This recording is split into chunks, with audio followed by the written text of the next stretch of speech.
मुझे जानकर बहुत अच्छा लगा कि गगनयान में यूज होने वाले ज्यादातर उपकरण मेड इन इंडिया है।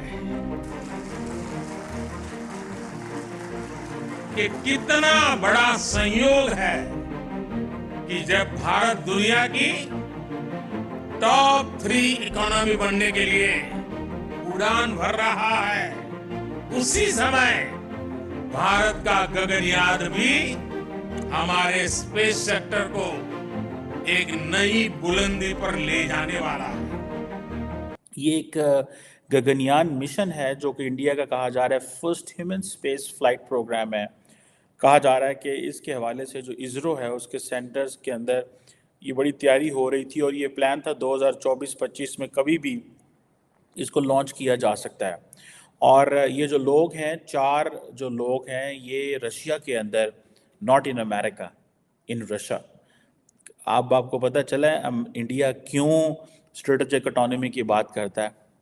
वो कहता है कि मैं अपना first human space program launch कर रहा हूँ, फ्लाइट प्रोग्राम लॉन्च कर रहा हूँ, not with the support of the United States, with the support of the Russian Federation. और वो जानबूझ के ये तासुर देते हैं कि हमारे रशिया के साथ बहुत अच्छे ताल्लुकात। ये आप जो बात कर रही है ना बार बार डेवलपमेंट की, पैसे की, ठीक है, ये सारा इसी का ही मसला है। ये पैसा अगर हमारे पास भी हो ना तो हमें भी अवार्ड मिलेंगे, हमें भी सारा कुछ मिल जाएगा।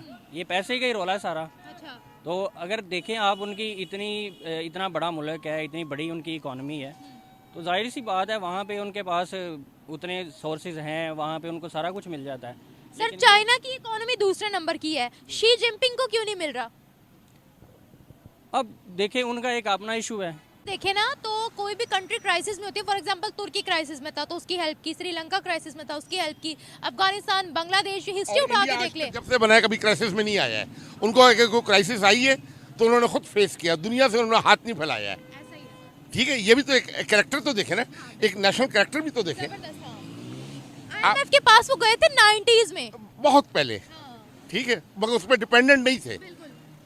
ठीक है, उन्होंने वो महात्मा गांधी का, नेहरू का, इनका फार्मूला लेके आज तक वो चले और आज इस मुकाम पे पहुंचे हैं। उनके लिए बेस्ट ऑफ लक, बल्कि दुआ गो हैं हम उनके लिए। फर्स्ट ऑफ ऑल तो बेस्ट ऑफ लक उनके लिए कि वो इस फील्ड में अपनी जो है तरक्की कर रहे हैं, और दूसरा ये कि वो बढ़ रहे हैं आगे की तरफ। लास्ट जो 3 हेड थे उनके इसरो के, वो भी देख लें, और हमारे पाकिस्तान के स्पार्को के देख लें, हेड कौन थे, तो इनसे पता चल जाता है कि प्रायोरिटीज़ हमारी क्या हैं। अगर उनका रॉकेट जा रहा है स्पेस में, हमें भी चाहिए था कि हमारा मरीख पे जा रहा होता, हमारे 2 जा रहे होते।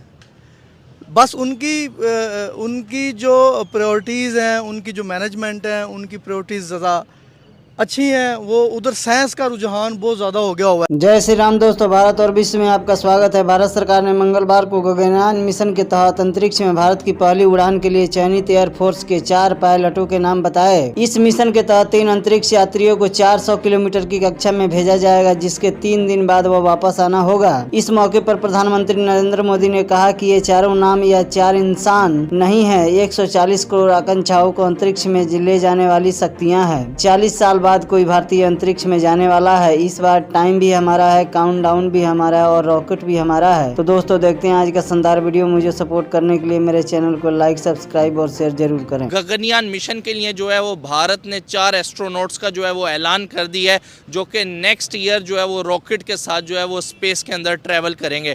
कि अगर कंट्री की तरफ से आपको प्रॉपर आपको इन्वायरमेंट दिया जाए, आपको प्लेटफॉर्म दिया जाए, तो फिर जो आपकी क्रीम है वो भी चाहती है कि हम पे बैक करें। सर, मैं बाकायदा पढ़ रहा था इस हवाले से कि जो हमारा सुपार्को इदारा है वो इसरो से पहले भी जो है वो बनाया गया है पाकिस्तान के अंदर। इसरो की जो फाउंड किया गया वो बाद में मतलब जो है उसको बनाया गया है। लेकिन अगर मैं सैटेलाइट लॉन्च की अगर आपसे बात करूं तो अब तक जो है वो इसरो जो इंडियन स्पेस रिसर्च ऑर्गेनाइजेशन है वो 400 के करीब सैटेलाइट जो है वो भेज चुकी है। और अनफॉर्चुनेटली अगर मैं अपने मुल्क की बात करूँ तो हमने एक भेजा है, वो भी with the help of China.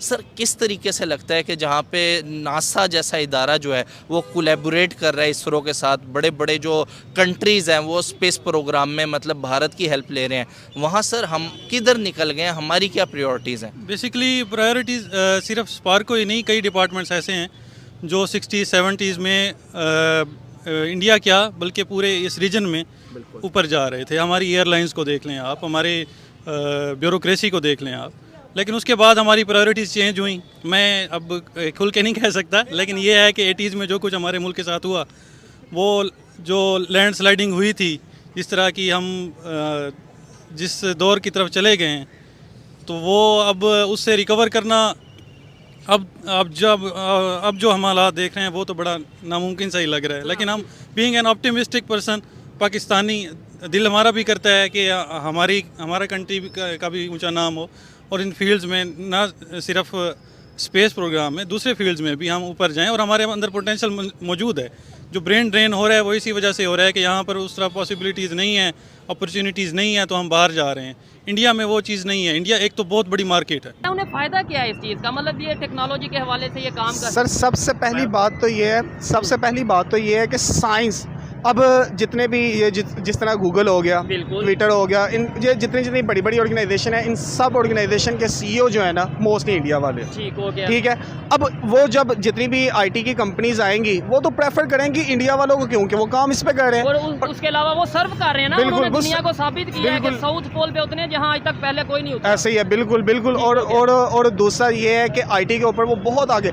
हम कहते हैं जनाब हमारी आर्मी बड़ी अच्छी है, हम मतलब सारा कुछ कर रहे हैं, नो डाउट, बिल्कुल आर्मी के ऊपर हमें प्राउड है, लेकिन यार खाली प्राउड से नहीं है, लोग फ्रस्ट्रेटेड हो गए हैं। काइंडली इसके ऊपर आप सोचा जाए। सर बहुत शुक्रिया। अच्छा सर, आप दूसरे भाई की तरह आप क्या कहना चाहेंगे? ये बात जो आपने सुनी, ये सर हैं हमारे, अभी ये टीचर हैं और बच्चों को पढ़ाते हैं, इन्होंने जो बात की है मैं एग्री करता हूँ कि बड़ी तादाद में लोग बाहर जा रहे हैं। क्या वजह समझते हैं, क्यों लोग बाहर जाते जा रहे हैं? पाकिस्तान से मोहब्बत नहीं है या पाकिस्तान में रोजगार नहीं है? सर रोजगार तो पाकिस्तान में है, लेकिन जो 700-800-500 रुपये दिहाड़ी पे मजदूर तबका है, अगर उसको 20,000 रुपये बिल आ जाएगा, वो सुसाइड के अलावा उसके पास ऑप्शन क्या है? ऐसे ही है। अगर 20,000 रुपये एक बंदे की इनकम सैलरी मंथली हो, उसके एक्सपेंस 50,000 रुपये हो, वो किधर से 30,000 रुपये लाएगा? मुझे ये बताइएगा, आपके जो स्टूडेंट्स हैं, कभी डिस्कशन तो होती है, क्या कहते हैं कि हमने डिग्री करके बाहर? सर 2-3 साल पहले अगर मैं खुद का सोचूं ना, तो मैंने कभी नहीं था सोचा कि मैं बाहर जाऊंगा,